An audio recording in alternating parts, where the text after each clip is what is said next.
Aujourd'hui, nous allons voir les états de rapprochement. Donc, supposons, pour le compte banque, je vous rappelle d'abord que c'est un compte actif, donc il augmente par le débit et diminue par le crédit. Donc, prenons un exemple. Si nous versons 500 dinars en banque, nous allons les enregistrer dans le débit, car le compte banque a augmenté.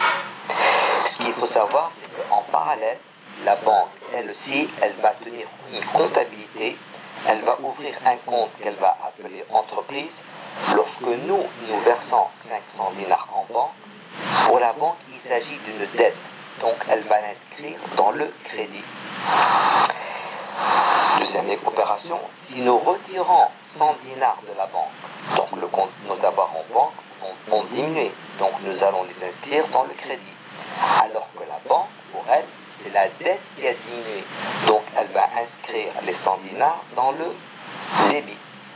Opération suivante, supposons qu'on a vendu des marchandises pour 200 dinars et que nous avons reçu un chèque. Donc, bien sûr, nous allons débiter le compte banque pour 200 dinars. Alors que la banque, elle n'est pas encore informée de cette opération, donc elle ne va rien enregistrer. Comme vous le remarquez, l'opération 3 ne figure pas encore dans la comptabilité de la banque, parce que les chèques, on ne les verse pas tous les jours. On regroupe les chèques tous les 2-3 jours, parfois même une fois par semaine. Donc l'opération 2 a été comptabilisée chez l'entreprise et pas encore chez la banque. De même, l'opération 4.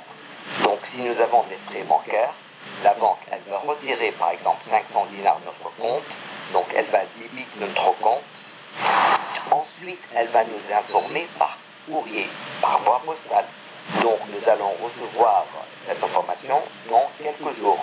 D'ici là, l'opération est enregistrée par la banque et pas encore par l'entreprise. Donc, comme vous le constatez, l'opération 4 figure dans la comptabilité de la banque, mais ne figure pas encore dans la comptabilité de l'entreprise. Opération suivante, l'opération 5. Supposons que nous avons retiré 240 dinars de la banque, donc la banque va débiter notre compte pour 240 dinars. Le comptable doit normalement créditer la banque chez nous pour 240. Supposons qu'il s'est trompé. Au lieu d'écrire 240, il a écrit 260. Donc l'opération a bel et bien été enregistrée chez les deux parties, mais pour un montant différent. On verra plus tard comment on va corriger les erreurs. Sixième, nous avons versé 150 dinars en banque. Donc la banque va créditer notre compte pour 150 dinars. Le comptable va débiter, mais là aussi, au lieu de débiter 150, il s'est encore trompé et il a débité pour 140. Donc, tout à l'heure, on corrigera. Donc, on sait d'ores et déjà que les deux soldes à un instant donné ne seront pas égaux. Pourquoi ? Parce que d'une part, il y a des informations qui se trouvent chez l'un qui ne se trouvent pas chez l'autre. Par exemple, l'opération 3, elle a été enregistrée chez l'entreprise et pas encore chez la banque. De même que l'opération 4, à titre d'exemple, elle a été comptabilisée chez la banque et pas encore chez l'entreprise. En plus, il y a eu 2 erreurs commises par notre comptable. Donc forcément, les deux soldes à un instant donné ne peuvent pas être égaux. Justement, on va faire ce qu'on appelle le rapprochement. C'est quoi le rapprochement ? On va rapprocher ces deux comptes et on va les rendre égaux. Ces deux comptes ne seront égaux que si on complète les opérations qui manquent chez l'un et si on corrige les erreurs. Donc, mais avant cela, j'aimerais vous rappeler quelques principes de base. Alors, pour n'importe quel compte, chaque compte, il a 2 soldes. Il a un solde initial et un solde final. Le solde initial, s'il est débiteur, doit être inscrit au débit. Par contre, s'il est créditeur, il doit être inscrit au crédit. Alors que le solde final, s'il est débiteur, on inscrit au crédit. Et s'il est créditeur, on inscrit au débit. On dit que le solde final change de place, c'est-à-dire c'est les débiteurs au crédit, c'est les créditeurs au débit. Alors que le solde initial ne change pas de place. Donc retenez cette information cruciale. on en aura besoin plus tard. En plus, si la banque nous envoie un avis de crédit, cela signifie qu'il s'agit d'une entrée d'argent. Si par contre elle nous envoie un avis de débit, cela signifie qu'il s'agit d'une sortie d'argent. Enfin, si la banque nous informe que notre compte est créditeur, sous-entendu chez elle, la banque, elle ne précise pas.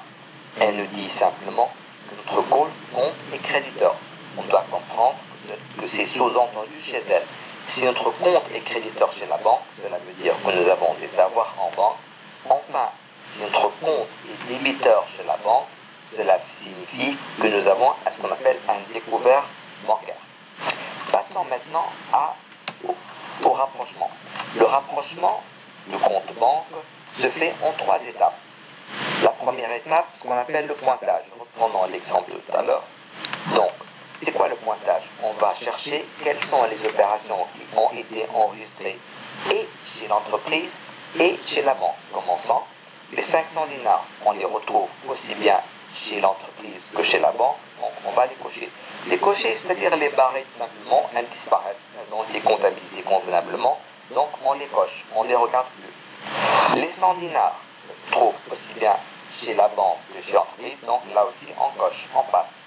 Les 200 dinars ont été comptabilisés chez la banque, mais pas chez l'entreprise, donc elles restent non touchées. Les 140 dinars, elles ont été enregistrées et chez la banque, chez l'entreprise, et chez la banque, mais pour un montant différent. Le montant juste, c'est de 150 dinars. Donc tout à l'heure, on doit rajouter 10 dinars.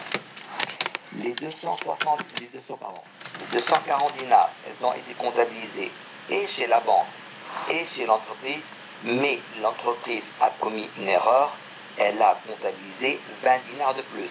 Donc tout à l'heure, on doit retrancher 20 dinars. Donc voici l'opération, la première étape qui est le pointage. Donc on constate qu'on a 200 dinars qui ne sont pas cochés chez l'entreprise et 50 dinars qui ne sont pas cochés chez la banque. Et l'entreprise doit ajouter 10 dinars dans le débit pour le faire cette opération.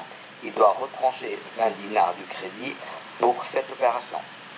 Maintenant, l'étape suivante qui est l'état de rapprochement proprement dit. L'état de rapprochement, c'est un double tableau où il y a une partie chez la banque et une partie chez l'entreprise. Donc nous avons la date. La date, c'est toujours la même date.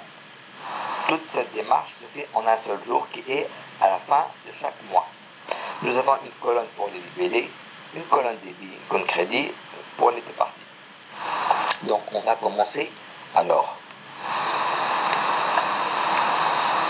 On va commencer par le solde initial. Donc chez la banque, on a trouvé un solde initial créditeur de 260 dinars. Alors que chez l'entreprise, on avait un solde initial débiteur de 480 dinars. Donc, les opérations qui manquent chez la banque, on les trouve chez l'entreprise qui ne sont pas cochées. Le seul montant qui n'est pas coché chez l'entreprise, ce sont les 200 dinars. La banque les a comptabilisés dans le débit, donc l'entreprise doit les comptabiliser dans le crédit. Voilà, donc ainsi on obtient un solde final créditeur de 460 dinars. Pour l'entreprise, on a un solde débiteur avant rapprochement de 480 dinars. Puisque dans ce tableau, ce solde initial, il est débiteur, il doit être inscrit au débit. L'opération qui manque chez l'entreprise, on la trouve chez la banque non cochée. Le seul montant qui se trouve chez la banque non cochée sont les frais de 50 dinars. La banque les a comptabilisés dans le débit, donc nous, on les comptabilise dans le crédit. En plus, on a vu qu'il faut ajouter 10 dinars dans le débit et qu'il faut retrancher 20 dinars dans le crédit. Mais il est interdit d'utiliser le signe moins dans la comptabilité. Donc on remplace cette opération moins dans le crédit, on la remplace par plus 20 dans le débit. Donc on obtient ainsi un solde après rapprochement de 460 dinars. Ainsi, nous avons donc rapproché les deux soldes. On a deux soldes égaux et symétriques. Égaux de 460 dinars, symétriques, il est débiteur chez l'un, créditeur chez l'autre. Enfin, la troisième étape, c'est le journal. Alors, est-ce qu'il faut faire dans le journal de l'entreprise ou de la banque? Dans la vraie vie, il faut enregistrer les opérations et chez la banque et chez l'entreprise.